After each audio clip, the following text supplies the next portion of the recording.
Hola, buenas noches. ¿Cómo quedé? Bueno, estoy haciendo la clase, lo que era la capacitación en protección radiológica que quedó pendiente en Puerto Gaitán. En esta capacitación vamos a ver varias cosas. Primero, la definición de protección radiológica, cuál es la definición que hay al respecto, la definición de radiación, clasificación de las radiaciones, tipo de radiaciones ionizantes, efectos biológicos, sistema de limitación de dosis, protección radiológica en operación, clasificación y señalización de áreas de trabajo y a modo de resumen, qué es lo que se debe hacer para hacer una ejecución correcta, paso a paso, de la operación con material radioactivo, siempre manteniendo la seguridad física y la protección radiológica. Primero vamos a comenzar diciendo qué es la protección radiológica y es el conjunto de normativas, métodos y acciones que se toman para evitar los riesgos o daños que tenemos en el uso de radiaciones ionizantes. También va a incluir a todas las medidas, acciones y análisis que se deben llevar a cabo para comprobar que se han aplicado correctamente los criterios de protección radiológica que vamos a ver más adelante. Siempre que trabajemos con radiación ionizante, existe la posibilidad, al menos teórica, de que se emitan productos radiactivos al medio ambiente o al público en general y que esto genere cierta afectación.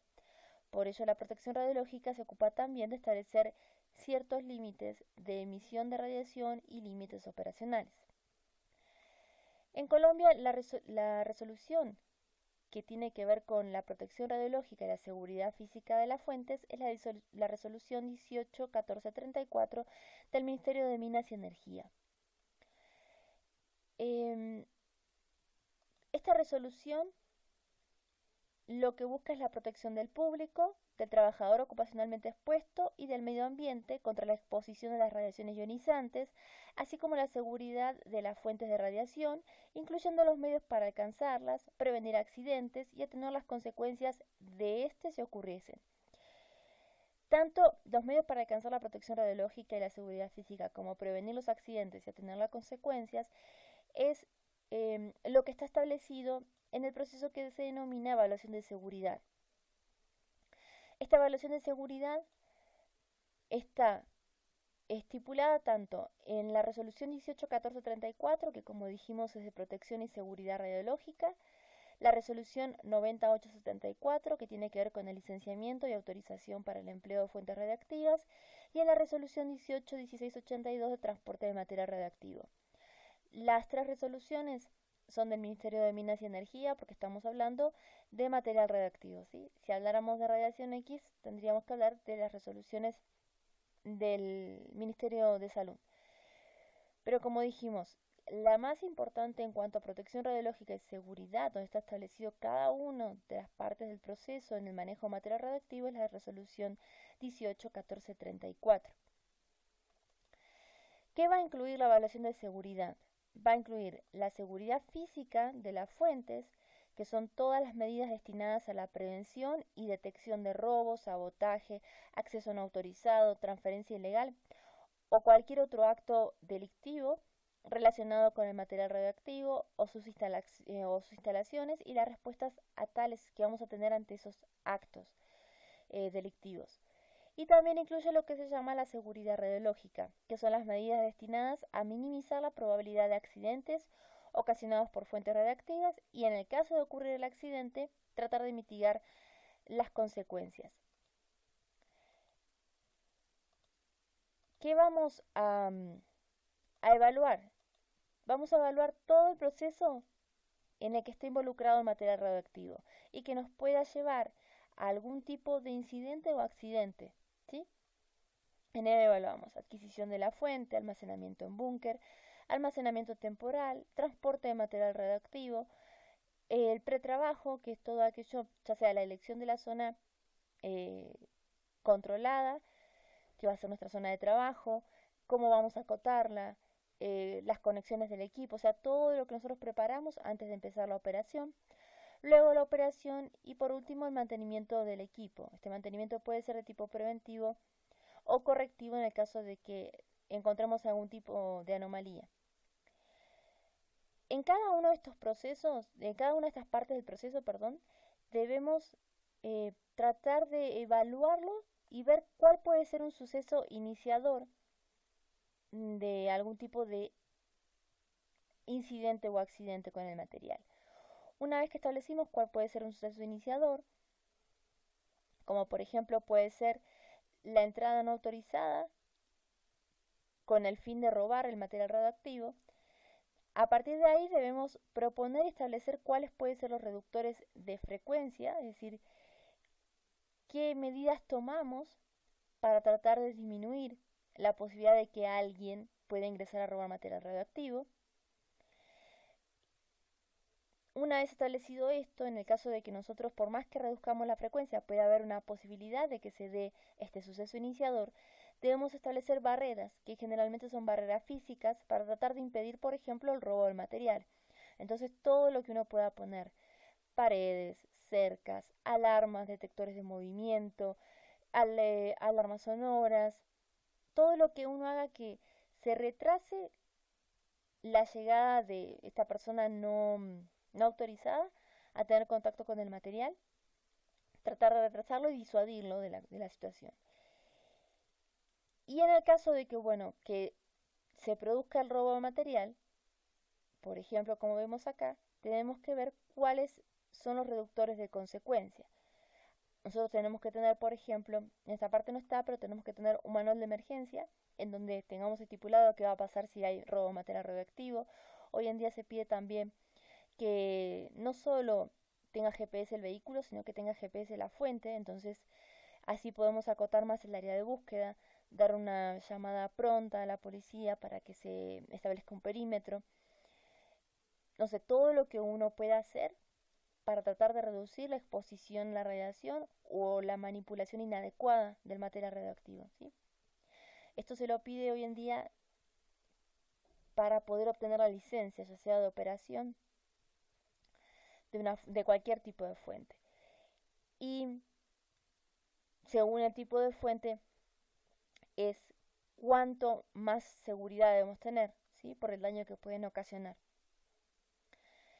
Entonces, nosotros tenemos ese suceso iniciador, vamos a poner reductores de frecuencia, vamos a poner barreras para tratar de reducir ese riesgo de práctica y los de mitigación.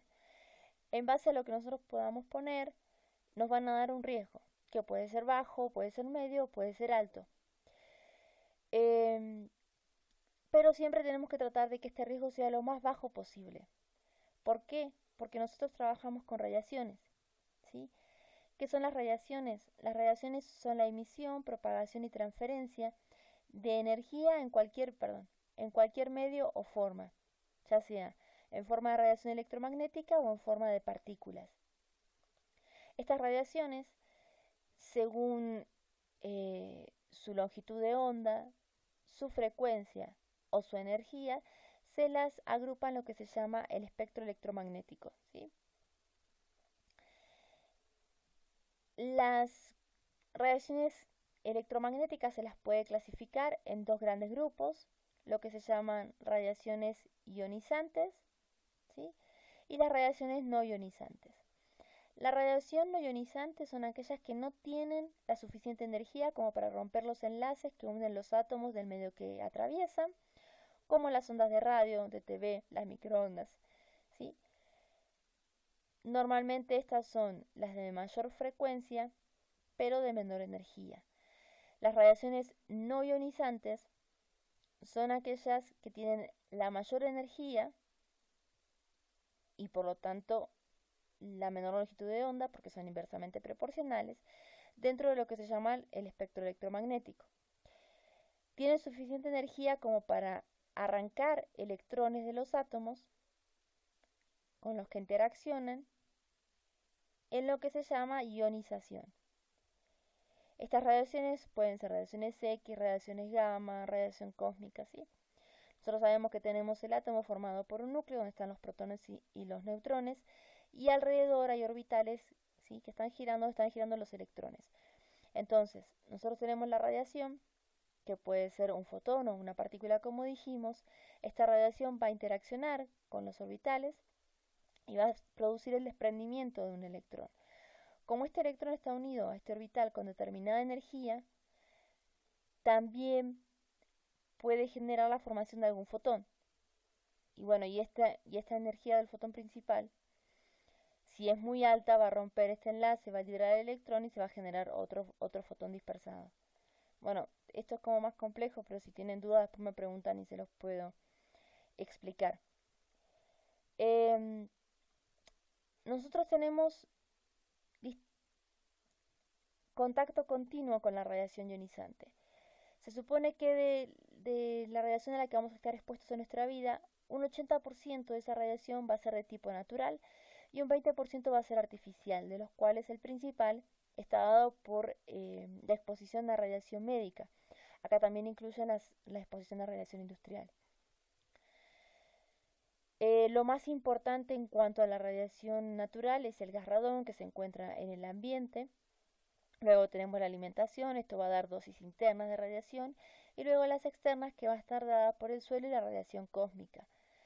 Esta radiación cósmica va a depender también del lugar en el cual nosotros habitemos, porque si estamos más cerca del nivel del mar, la radiación anual que vamos a recibir es baja, si estamos más altos, la radiación es más alta.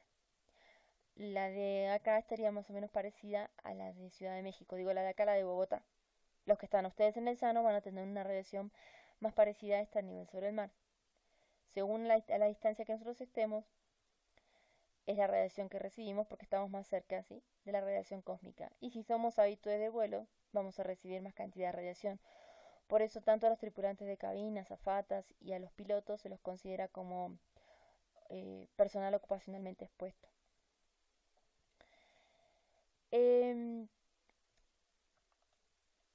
Los tipos de radiación ionizantes pueden ser en forma de partículas, que incluyen partículas alfa y partículas beta y neutrones, o de ondas electromagnéticas como los rayos X y los rayos gamma. Todos tienen diferentes energías y por lo tanto van a tener distinto poder de penetración y de interacción con la materia. Como dijimos, tenemos radiación alfa, ¿sí? La radiación alfa son núcleos de helio, es decir, que están formados por 2 protones y 2 neutrones. Las partículas alfa son las radiaciones ionizantes con mayor masa, por lo tanto tienen una penetración limitada, son detenidos por ejemplo por una hoja de papel, pero sí son de muy alta energía, es decir, en cuanto chocan contra esta hoja de papel, ya ionizan a sus átomos. Luego tenemos las partículas beta, son electrones o positrones, poseen una masa mucho menor que las partículas alfa, por lo que tienen una capacidad de penetración un poco más alta. Una partícula beta puede atravesar una hoja de papel, pero puede ser detenido por una lámina de aluminio, una de metal o de metacrilato o por la ropa. Son menos energéticas que las partículas alfa, es decir, las alfas son muy ionizantes, poco penetrantes, las betas son un poco más penetrantes, pero un poco menos ionizantes que las alfa. Luego tenemos la radiación gamma y la radiación X. Tiene las mismas propiedades, la diferencia entre estas dos es el origen. Los rayos gamma se van a producir, cuando vimos el átomo, los rayos gamma se van a producir en lo que es el núcleo del átomo, mientras que los rayos X se forman en las capas externas del átomo donde se encuentran los electrones, ¿sí? Como son radiaciones electromagnéticas, es decir, son fotones, no tienen carga ni masa, por lo tanto son muy penetrantes y se necesita una pared de plomo, de hormigón o de acero para poder detenerlas. Luego tenemos la cuarta radiación, que serían los neutrones. Los neutrones por sí solos no son ionizantes. Es decir, cuando van a interaccionar con la materia no van a arrancar electrones, como vimos en el caso este. O sea, el neutrón no puede ser capaz de arrancar el electrón de ahí. Pero lo que hace es chocar contra el núcleo atómico, activándolo o haciendo que el núcleo emita un fotón, ¿sí?, que generalmente es una radiación gamma. Por lo tanto, van a ser ionizantes de forma indirecta, o sea, el electrón va a chocar contra este núcleo, puede hacer la producción de una radiación gamma, y esta radiación gamma puede interaccionar contra estos electrones o contra los electrones de otro átomo que esté por acá y producir ionización de ese átomo, ¿sí? Entonces se dice que son indirectamente ionizantes los neutrones. Pero como sabemos, son los más penetrantes de todos, por lo tanto se van a necesitar un bloque de agua, ya sea deuterada o agua normal, o de hormigón para poder detenerlos. ¿Por qué es importante saber si una radiación es ionizante o no ionizante y por qué es necesario hacer protección radiológica? Porque las radiaciones ionizantes interaccionan con nuestras células y pueden ocasionar daño a nuestro ADN, ya sea de forma directa, ocasionando alguna mutación, algún corte, una depresión de lo que fuera, o de forma indirecta, donde interaccionan con las moléculas de agua presentes en nuestro organismo. Esta interacción genera lo que se llaman radicales libres y estos radicales libres van a ocasionar el daño en el ADN. Este daño en el ADN puede ser un daño que se llama aberrante, es decir, que no hay manera de solucionarlo, entonces se produce muerte celular, lo que se llama necrosis, ¿sí? Que vamos a ver daño como quemaduras, es como cuando la piel se pone negra, eso es la necrosis, entonces puede ocasionarse daño o puede llegar a ser que ese daño sea parcialmente arreglado o que la célula pueda seguir funcionando a pesar de ese daño y ahí se generan las mutaciones, que a largo plazo pueden ocasionar enfermedades o no. Entonces, según el tipo de interacción que vamos a tener celular, vamos a tener distintos tipos de efectos, lo que se llaman efectos estocásticos o efectos deterministas. Un efecto estocástico es aquel cuya probabilidad de que aparezca aumenta con la dosis de radiación, pero no la gravedad de la enfermedad. Es decir, que no son dependientes de dosis los efectos estocásticos, por lo tanto, como dijimos recién, no dependen de la dosis. Que ocurra o no va a depender del azar y es de naturaleza aleatoria, ¿sí? Que es, por ejemplo, un cáncer, ¿sí? Nosotros tenemos, como dijimos hoy, el daño en una célula y este daño a largo plazo puede producir un cáncer o no. Ese cáncer no va a ser más grave si estamos más expuestos a radiación. No tiene un umbral y no tiene una cantidad de radiación que nosotros tengamos que recibir para que este cáncer sea más grave, sino que va a tener que ver con qué célula se haya afectado o con qué línea celular se haya afectado. Y luego tenemos los efectos deterministas. Un efecto determinista es aquel cuya gravedad depende de la dosis de radiación, como por ejemplo las quemaduras. Eh, las quemaduras en piel, la expresión determinista se debe a que ocurre con certeza, es decir, es determinado. A tanta radiación es tanto el daño. Y eso depende de que siempre hay una dosis umbral y va a ocasionar un daño agudo que puede llevar a la muerte o no. Esto va a depender también de la dosis, por eso decimos que es dosis dependiente. Entonces, como conclusión, los efectos estocásticos normalmente aparecen tardíamente y no dependen de una dosis. La aparición es al azar y aumenta la probabilidad. No hay certeza de que va a aparecer. Los efectos deterministas tienen una dosis umbral. Sobrepasada esa dosis, de acuerdo a la cantidad de radiación que recibimos, va a ser mayor el daño, que incluso puede llevar a la muerte. Para tratar de evitar los efectos deterministas, porque los estocásticos siempre son por probabilidad, hay lo que se llama un sistema de limitación de dosis, que está basado en tres principios, los cuales fueron impuestos por la ICRP, la Comisión Internacional de Radioprotección. Estos tres principios son limitación, optimización y justificación de la radiación. La justificación significa que cualquier exposición a radiación debe estar justificada. Ninguna práctica que entrañe la exposición de los individuos a las radiaciones ionizantes debe ser admitida a menos que su introducción, comparada con el daño que provoca, sea mayor. Es decir, para hacerlo más fácil, la justificación es, yo hago una práctica y me expongo a esa radiación, pero el resultado que obtengo de esa práctica genera un beneficio para mí y para la sociedad. Entonces ahí se dice que la práctica está justificada.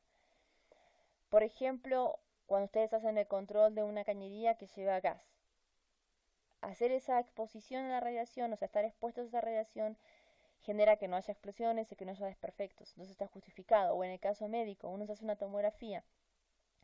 Una tomografía de tórax y abdomen tiene una dosis de radiación más o menos de unos 25 milisievert, que está por encima de la dosis ocupacionalmente para operador ocupacionalmente expuesto. Pero eso puede llevarnos a descubrir un cáncer tempranamente. Entonces, la exposición a esa radiación está justificada porque obtengo un beneficio, voy a tener un tratamiento más más pronto y puede ser que yo me recupere, ¿sí? Entonces ahí se dice que está justificada esa práctica. La optimización. En relación con una fuente o una práctica, la magnitud de la dosis, el número de personas expuestas y las exposiciones potenciales que puede haber deben mantenerse tan bajas como sea razonablemente posible. Esto es lo que se conoce como principio de Alara. Y luego tenemos la limitación. Esto quiere decir que todas las prácticas van a estar sujetas a límites de dosis o al control de los riesgos de tal manera que se asegure que ningún individuo sea expuesto a niveles inaceptables. Esto se logra estableciendo límites de dosis tanto para personal ocupacionalmente expuesto como para público, eh, que como sabemos, para personal ocupacionalmente expuesto son 20 milisievert al año y para públicos de 1 milisievert al año, lo mismo que para mujeres embarazadas. Entonces, dijimos, es importante saber si estamos trabajando con radiaciones ionizantes o no, porque hay ciertos efectos que pueden ocasionar, que pueden ser efectos deterministas o efectos estocásticos. Hay un sistema de limitación de dosis que dijimos que era basado en la justificación, la optimización y la limitación de la dosis. ¿Y esto por qué? Porque cuando trabajamos con radiación ionizante hay ciertos riesgos radiológicos. En general, en el caso de radiología industrial, el principal riesgo radiológico es la radiación externa, que es la cantidad de radiación que puede recibir un individuo emitido por sustancias radioactivas externas a él. Y luego tenemos dos tipos más de riesgos radiológicos que son la contaminación externa y la contaminación interna. La contaminación interna se produce cuando las sustancias radioactivas han penetrado en el organismo por inhalación, por ingestión o por vía cutánea cuando hay alguna herida o algún elemento que permite que se absorba ese material radioactivo. Y la contaminación externa se produce cuando se entra en contacto con sustancias radioactivas. En el caso de radiología industrial, la contaminación interna y externa se puede producir, o sea, hay una probabilidad que se produzca cuando hay pérdida de hermeticidad de la fuente o del blindaje de uranio empobrecido de los equipos. Por eso siempre en la resolución 9874, que dijimos que era para el licenciamiento y la autorización del uso de material radioactivo, se pide que se haga la prueba de hermeticidad. Normalmente se hace anualmente, hay otras fuentes que se pide que sea cada 2 años, pero eso depende también del fabricante. Entonces cada año nosotros vamos a comprobar que se está manteniendo la hermeticidad de la fuente y del castillo. Para tratar de hacer esa limitación de dosis que dijimos al principio, que está basada en los tres principios esos, que eran justificación, optimización y limitación, tenemos tres elementos de suma importancia, que son tiempo, distancia y blindaje. ¿Por qué son importantes? Porque si los controlamos, como dice ahí, podemos hacer la reducción de dosis. El tiempo, obviamente, cuanto menos tiempo estemos cerca de una fuente radioactiva, menor va a ser la dosis que vamos a recibir. La distancia. La distancia, si nosotros estamos a una distancia determinada, la radiación que vamos a recibir va a ser inversamente proporcional al cuadrado de la distancia. Es decir, cuanto más lejos esté de la fuente, menos dosis se recibe. Por ejemplo, si nosotros estamos a 1 metro de distancia y recibimos 4 milisievert de dosis, si nosotros nos vamos 2 metros, vamos a recibir 1 milisievert. ¿Sí? Entonces la reducción es muy importante. Por eso es importante, valga la redundancia, alejarnos lo más posible de esa fuente de radiación. En cuanto al blindaje, sabemos que cuanto mayor material de blindaje esté interpuesto entre nosotros y la fuente radioactiva, menor va a ser la dosis que vamos a recibir.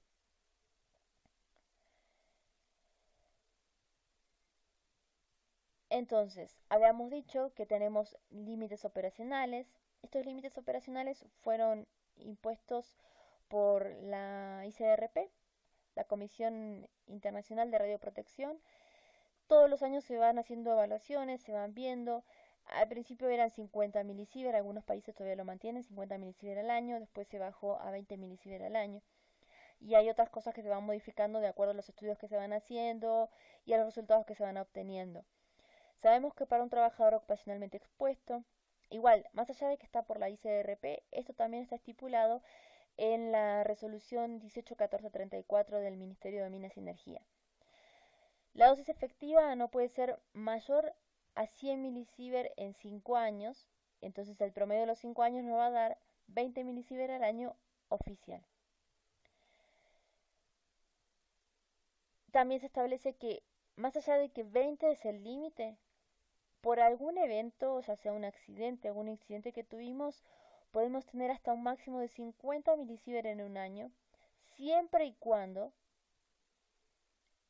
el promedio de los 5 años, o sea, el acumulado de 5 años nos dé 100 milisievert. O sea, si yo en un año estuve expuesto a 50 milisievert, los 4 años restantes no voy a poder estar expuesto a más de 50. Entonces tengo que reducir mucho la cantidad de dosis que vamos a recibir por año. Por mes es 1.67 y por horas es 0.01 milisievert. En dosis equivalente, en cristalino antiguamente eran 150 milisievert, pero se vio que el cristalino es un órgano muy radiosensible, produce cataratas expuesto a radiación. Esto más que nada se vio en personas que trabajan con arco en C, en donde están expuestos a la radiación del equipo y a la radiación dispersa generada por el paciente. Entonces, a partir del año 2016 esto se bajó a 20 milisievert al año. En piel, manos, antebrazos, pies y tobillos es de 500 milisievert al año. ¿Sí? En el caso de superarse la dosis efectiva, se debe realizar un estudio para investigar las causas y el origen de la sobreexposición. Normalmente la dosis de investigación está en 1.7 milisievert. Cuando nosotros sobrepasamos, es decir, la de por mes, debemos hacer una investigación. Y los resultados que obtenemos de esa investigación, saber por qué se sobrepasó, qué vamos a hacer de ahí en adelante para que no se sobrepase esos límites de dosis y qué vamos a hacer con ese trabajador ocupacionalmente expuesto para tratar de mitigar la consecuencia de esa exposición. Todo eso que nosotros obtengamos en ese informe se debe dar conocimiento por escrito al trabajador afectado, al servicio geológico y a la ARL. Cuando hay que investigar también previamente, o sea, la investigación también se debe enviar un informe al servicio geológico. Entonces, para mantener esos límites operacionales, mantener tanto el mensual como el anual, también hay que establecer ciertos límites de optimización, como dijimos, y hay ciertas medidas de protección radiológica en operación que podemos llevar a cabo. Tenemos ciertos elementos de protección en el trabajo, como son los elementos de acotación y señalización, que son las cintas, cuerdas, alarmas, luces, todo lo que nosotros podamos colocar que marque que no nos podemos acercar a esa zona, que tanto el trabajador ocupacionalmente expuesto como ninguna persona ajena pueda meterse en esa zona y estar expuesto a radiación ionizante. También tenemos tablas o gráficos de actividad, tipo de material, dosis de exposición, o sea, todo lo que nosotros hagamos previamente para saber o poder estimar la dosis de exposición a la que vamos a estar, vaya la redundancia, expuestos, ¿sí? Y también debemos hacer uso de los colimadores. Siempre que se pueda se deben usar los colimadores porque, como sabemos, el colimar hace que se disminuya la posibilidad de exposición a radiación. Estos son entonces todos los elementos que nosotros podemos usar en operación para tratar de minimizar la posibilidad de exposición a radiación o bajarla a lo que sea razonable para esa práctica. Y luego tenemos ciertos elementos que se llaman de vigilancia de trabajo, de zonas de trabajo y de personal, que son los dosímetros TLD, los dosímetros de lectura directa y los intensímetros o Geiger-Müller. Hay dos aspectos importantes en la vigilancia radiológica y del ambiente de trabajo. Estos son aspectos importantes porque estamos trabajando, como dijimos siempre, con radiaciones ionizantes. Entonces, estos elementos lo que nos van a ayudar es, por un lado, a medir y estimar la dosis recibida por una persona, lo que se conoce como dosimetría personal, dado por el dosímetro de lectura diferida como por el dosímetro de lectura directa. Y por otro lado, medir o estimar los niveles de radiación existentes en un área determinada, dado por el intensímetro, y es lo que se conoce como vigilancia radiológica del ambiente de trabajo.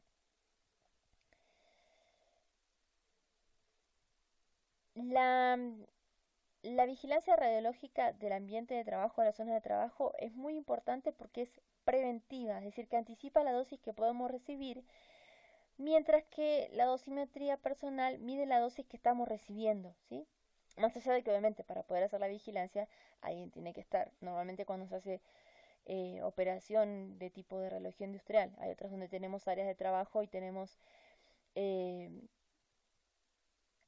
intensímetros pero fijos, entonces ahí no hay necesidad de que haya una persona expuesta. Entonces, como dijimos, la vigilancia radiológica va a ser el conjunto de operaciones realizadas para conocer la dosis. Y teníamos, bien dijimos, la vigilancia personal y la del área de trabajo. De la vigilancia personal tenemos el dosímetro, en este caso de termoluminiscencia, puede ser un dosímetro de película, pero se prefiere estos porque son los más fiables al medir radiación. Los dosímetros TLD son un equipo de vigilancia radiológica personal que va a acumular la energía depositada por las radiaciones en este dosímetro. Esa energía va a ser proporcional a la dosis recibida por el trabajador. Es un dosímetro llamado pasivo porque su lectura solo la puede hacer un servicio de dosimetría personal expresamente autorizado por el Servicio Geológico Colombiano. Por ello, la dosis leída se dice que es dosis oficial. El uso de este dosímetro por parte del trabajador lo debe llevar en el pecho cuando esté expuesto a las radiaciones, incluyendo durante el transporte del gamágrafo. El resto del tiempo lo debe guardar en un lugar alejado de fuentes de radiación, de mucho calor y de luz directa, porque esto puede afectar la dosis de radiación. O sea, si nosotros los ponemos como son de tipo termoluminiscentes, el calor puede hacer que haya una sobrevaloración de la dosis y que la persona crea que estuvo expuesta a mucha radiación y no fue así. Si este dosímetro se llega a irradiar de manera accidental, si lo olvidamos, se nos cayó en el área de trabajo cuando nos fuimos o lo que fuera, esto se debe enviar de manera inmediata al servicio de dosimetría, el que nos hace la lectura, y se debe dar un informe diciendo de que se accidentó, se irradió accidentalmente, cómo fue que se irradió, o sea, qué es lo que pasó, para que el servicio de dosimetría lo tenga en cuenta. Y luego tenemos los dosímetros de lectura directa, que son un equipo de vigilancia personal de tipo electrónico. Tiene dos funciones principales. Por un lado, va a medir la dosis acumulada, como lo hace este también, pero por otro lado, tiene una alarma acústica de tasa de dosis. Esto nos permite poder estar alertados si estamos recibiendo una dosis elevada, ¿sí? La alarma de tasa de dosis la puede fijar el supervisor o el personal que va a realizar el trabajo. Normalmente se trata de que la tasa de dosis a la que nosotros pongamos la alarma audible sea la dosis de optimización. ¿Por qué usamos este valor? Porque si el valor es mayor, o sea, si lo ponemos en el valor del límite de dosis, que es de 0.01 milisievert por hora, cuando comienza a sonar ya vamos a estar en el límite o sobrepasando el límite de exposición permitido. Y si es menor, puede ser que suene todo el tiempo y que el trabajador, ese sonido sea molesto y lo termine apagando y no estemos eh, sabiendo que estamos expuestos a radiación. O sea, nos vamos a dar cuenta al final de la jornada. Entonces, normalmente se busca que esté eh, la alarma puesta en el valor del límite de optimización. La alarma que posee este dosímetro es imprescindible para proteger al operador en los momentos en que no puede estar atendiendo a su monitor portátil, porque en ese momento se puede producir una alta tasa de dosis, bien por una falla no prevista o porque estén trabajando en zona otros equipos de radiografía. Entonces, al sonar esa alarma es una medida de radioprotección. En el caso de que el equipo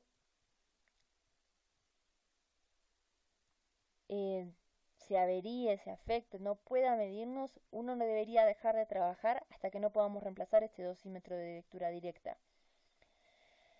La dosis acumulada al final del día que tengamos en este dosímetro la debemos anotar en el diario de operación o en el formato que tengamos para dejar sentado cuánto fue la dosis de radiación y esto informárselo al OPR o al licenciatario y dejarlo por escrito, ¿sí? Luego, como dijimos, tenemos el monitor de radiación, que es el intensímetro o Geiger-Müller. Se usa para realizar la vigilancia radiológica ambiental, como veníamos diciendo. Proporciona una lectura inmediata de la tasa de exposición o de dosis que existe en su entorno. Normalmente se usa la tasa de dosis, pero cuando se están usando equipos de rayos X de tipo pulsado, lo que se usa es la dosis acumulada, ¿sí? En radiografía móvil su uso es obligatorio en cualquier caso para el operador y el ayudante, ¿sí? Entonces, tanto el dosímetro de lectura directa como el intensímetro, cuando se lo recoge para hacer una operación, o sea, antes de salir del lugar de las instalaciones, de la oficina, lo que se busca es evaluar que estén las baterías correctas, que estén funcionando correctamente, ¿sí? Se debe evaluar esto previamente antes de llevarlo al lugar de operación. Si estando en obra se pierde, avería o queda fuera de escala, los trabajos deben interrumpirse inmediatamente hasta que sea reemplazado. En función de la planificación de la operación a llevar a cabo, durante la exposición se debe comprobar que la tasa de dosis fuera de la zona acotada sean menores a 20 microsievert hora, es decir, 2 mRNG hora, y que en la posición del operador sean menores al valor máximo establecido, como dijimos en la resolución 181434 del Ministerio de Minas y Energía. Lo importante es saber que con este densímetro nosotros tenemos el gamágrafo, sabemos que a contacto la dosis registrada no debe ser mayor a 200 mRNG hora y a 1 metro de distancia no debe ser mayor a 2 mRNG hora, ¿sí? Cuando finalizamos la operación, el operador se debe acercar al gamágrafo llevando el intensímetro y atendiendo los valores mostrados en su escala con el objeto de asegurarse que la fuente radioactiva ha vuelto a su posición de blindaje, o si se usa un equipo de rayos X que ha dejado de emitir radiación. Al regresar al almacén también se debe usar el intensímetro, asegurando que la fuente radioactiva permanece en la posición de blindaje, ¿sí? Otra medida, entonces dijimos, las medidas de radioprotección en trabajo son la acotación, el uso de colimadores y todo lo que nosotros hagamos previamente de estimación de dosis, las tablas, ver la actividad de la fuente, etcétera, en materia que estamos trabajando. Luego teníamos la de vigilancia personal y de zona de trabajo, y luego tenemos también la clasificación y señalización de las áreas de trabajo. Todo espacio donde se manipulen o almacenen radionucleidos o se disponga de algún equipo que genere radiaciones ionizantes debe estar perfectamente delimitado y señalizado. La clasificación de las distintas zonas se va a realizar en función del riesgo existente en el lugar de trabajo o en la instalación.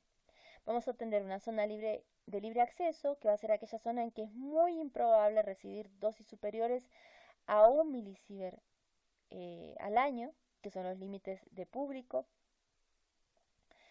En ella no va a ser necesario tomar medidas de protección radiológica. Luego tenemos las zonas vigiladas o supervisadas. Son aquellas zonas en las que existen posibilidades de recibir dosis superiores a 1 milisievert al año e inferiores a 6 milisievert al año, ¿sí? Luego vamos a tener las zonas controladas, en donde existe la posibilidad de recibir dosis efectivas superiores a 6 milisievert al año.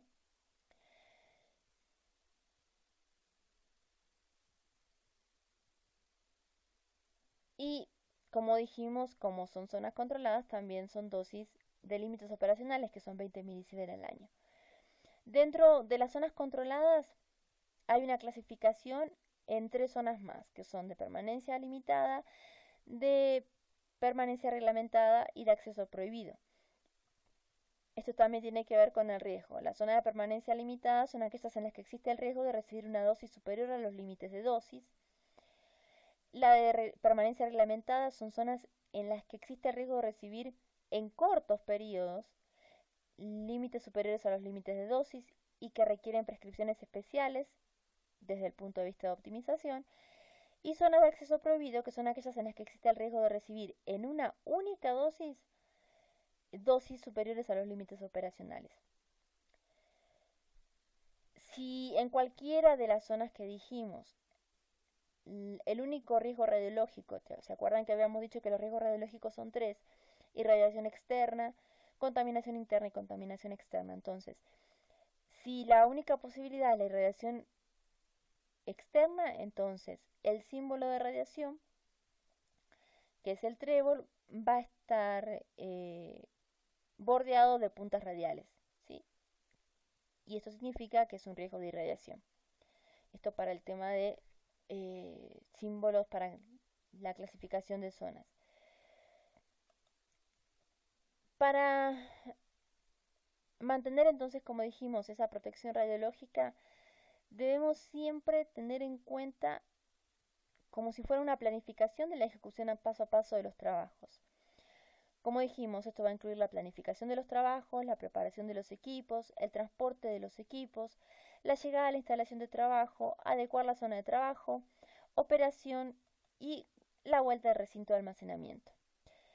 La planificación del trabajo consiste en revisar y planificar con el supervisor o el responsable, entre otros, la dosis estimada, los medios de radioprotección, asignar los equipos y el equipamiento necesario, tratar de verificar el tiempo de exposición total y la dosis teórica que va a recibir ese operador, aclarar dudas si hay, comentar situaciones especiales de trabajo en el cual haya posibilidades de algún riesgo y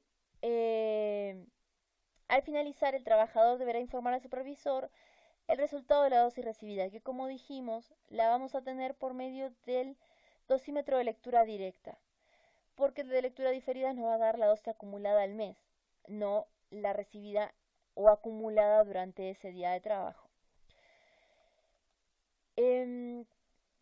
Otra parte, como dijimos, era la preparación de los equipos y la documentación. Acá tenemos que recoger y comprobar los equipos de protección radiológica, el dosímetro TRD, que es el pasivo, el dosímetro de lectura directa, que es el activo, y el intensímetro. Tenemos que verificar que estén en perfecto estado, en estos casos que tengan las baterías también y que estén funcionando, que estén detectando radiación, lo que se debería hacer, que esté en cero, o sea, todo lo que uno tenga que hacer para saber que están listos para usarse. Y también recoger y comprobar la documentación necesaria, tanto personal como del equipo, ¿sí? Todo lo que uno necesita para poder estar en condiciones de trabajar. Luego tenemos que comprobar los estados de los equipos, de telemandos, mangueras, conectores, del gamágrafo del equipo de rayos X, verificar las tasas de dosis con el intensímetro, verificar los etiquetados de bulto. Sabemos que cuando hablamos de gamágrafo el etiquetado es de tipo BU, ¿sí? El número es 2916. En caso de alguna anomalía debemos avisar al supervisor o al OPR, ¿sí? Para tratar de que esas anomalías sean subsanadas dentro de lo posible. Si no se pueden subsanar, en ese momento se tiene que suspender la operación. Tenemos que verificar también para transporte de equipos, comprobar el estado del vehículo. Debemos tener una especie de checklist donde verifiquemos mecánicamente y físicamente al equipo, los neumáticos, el combustible, si tenemos las rutas que vamos a seguir, si tenemos todos los elementos de emergencia necesarios, ¿sí? Si tenemos la señalización, que como dijimos para el caso de los gamágrafos es 2916, y si tenemos el de material radioactivo, esto debe estar colocado en las partes laterales y traseras del vehículo. Comprobar, bueno, como dijimos, que tenemos el equipamiento adecuado. Y una vez eso, nos disponemos a poner el bulto en el vehículo, ¿sí? Para esto debemos cargar el bulto lo más alejado de los ocupantes posibles. Debemos hacer una sujeción correcta, es decir, que sepamos que durante el transporte esa carga no se va a mover. Debemos controlar los niveles de radiación en el vehículo. En superficie, como dijimos, 2 milisievert a un metro de 0.02 milisievert. Tenemos que hacer la verificación parte trasera, laterales y en la cabina para saber cuánto está recibiendo el conductor y el ayudante. Debemos utilizar las vías más seguras, para eso tenemos que hacer como una planificación previa de las rutas que se van a usar para transporte, respetar los límites de velocidad Y siempre tiene que haber alguien que esté vigilando la carga. Si se hace una parada y alguno de los dos tiene que bajar por algún motivo, una de las personas tiene que estar haciendo un control de la carga, nunca se debe perder de vista. Una vez que llegamos al lugar de trabajo, hay que avisar de nuestra llegada, comprobar la planificación de trabajo con el cliente, es decir, decirle qué es lo que se va a hacer, cómo se va a hacer, asegurarnos de que no hay nadie ajeno que esté trabajando dentro de la zona acotada antes de empezar a trabajar e informar en qué momento se va a empezar a trabajar. Una vez que hicimos eso, tenemos que hacer una verificación de la zona, buscar la zona mejor protegida contra las radiaciones, comprobar que no existen elementos de riesgo para nuestro trabajo ni para nuestro equipo y verificar de nuevo que no hay personal no autorizado en la zona. Una vez hecho esto, tenemos que hacer la acotación y señalización de las zonas en función de la técnica de radiografiado, ya sea de rayos X o de rayos gamma, según los tiempos de exposición que vamos a tener y la carga que tenemos de la fuente. Y para acotarlo, como dijimos, utilizamos las estructuras ya existentes, muros, tuberías, escaleras, lo que tengamos, y debemos acordonar la zona con cintas, cuerdas, ¿sí? Algún elemento que sea visible y que nos permita, delimitar esa zona.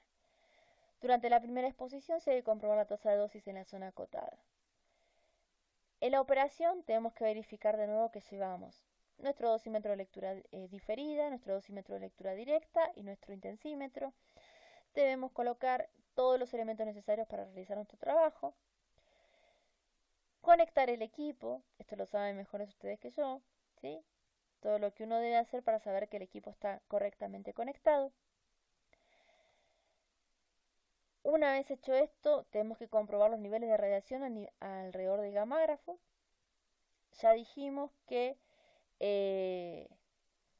tiene que ser a contacto no mayor a 200 milirroentgens hora y a 1 metro de distancia tiene que ser menor a 2 milirroentgens hora, ¿sí? Tenemos que anotar los datos obtenidos, volver a verificar que no hay nadie en la zona acotada y una vez verificado eso recién se extrae la fuente hasta el extremo focal para la exposición. Debemos alejarnos a la zona segura durante la exposición y mientras estamos en esa zona segura siempre hay que estar verificando que no ingrese nadie a la zona en la que se está haciendo la exposición y siempre estar verificando los niveles de radiación con nuestro intensímetro. Finalizado el trabajo, o decir, finalizada la exposición, tenemos que recoger la fuente y verificar que el equipo está en situación de seguridad, es decir, con el telemando bloqueado. Una vez hecho esto, tenemos que comprobar con nuestro intensímetro, con el Geiger, que la fuente está en el interior del contenedor. Es decir, tenemos que ver que nuestra dosis de radiación a 1 metro de distancia sea menor a 2 milirroentgens hora y que el contacto sea menor a 200 milirroentgens hora. Comprobado esto, una vez que comprobamos que nuestra fuente está de nuevo en su lugar de blindaje, ahí recién podemos desconectar la manguera y el telemando, retirar todos los elementos que utilizamos para nuestro trabajo. Realizado todo esto, recién retirar los elementos de acotación. Para volver al recinto de almacenamiento debemos avisar al cliente de nuestra marcha, comprobar que llevamos todo nuestro material y nuevamente cargarlo en nuestro equipo para el transporte. Respetar las vías más seguras, los límites de velocidad, que siempre el equipo esté en la zona más alejada de los ocupantes, medir las dosis y siempre que haya una persona vigilando la carga. Almacenamiento e informe. Una vez que llegamos al recinto de almacenamiento, tenemos que depositar nuestro equipo en el búnker, comprobar los niveles de radiación. Sabemos que la zona tiene que ser una zona que esté restringida, una zona controlada, y el recinto debe permanecer siempre cerrado con llave.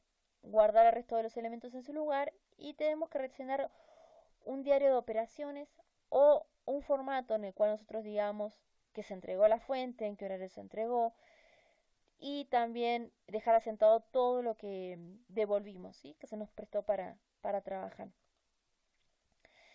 Eso es en caso de que lo vayamos a almacenar en búnker. Si vamos a almacenarlo en obra, tenemos que elegir un lugar adecuado para su almacenamiento.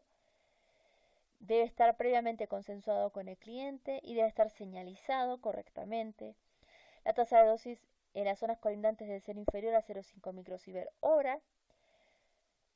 El almacenamiento tiene que ser en un lugar donde no haya almacenamiento de elementos que puedan ser presentar algún tipo de peligro, ya sea de incendio o algún elemento que pueda generar algún tipo de accidente con el material radioactivo. Siempre tenemos que tener algún tipo de elemento de medición de tasa de dosis en esa zona y debemos recordar que el recinto de almacenamiento no debe estar ocupado habitualmente y que es una zona de almacenamiento y no de trabajo, ¿sí?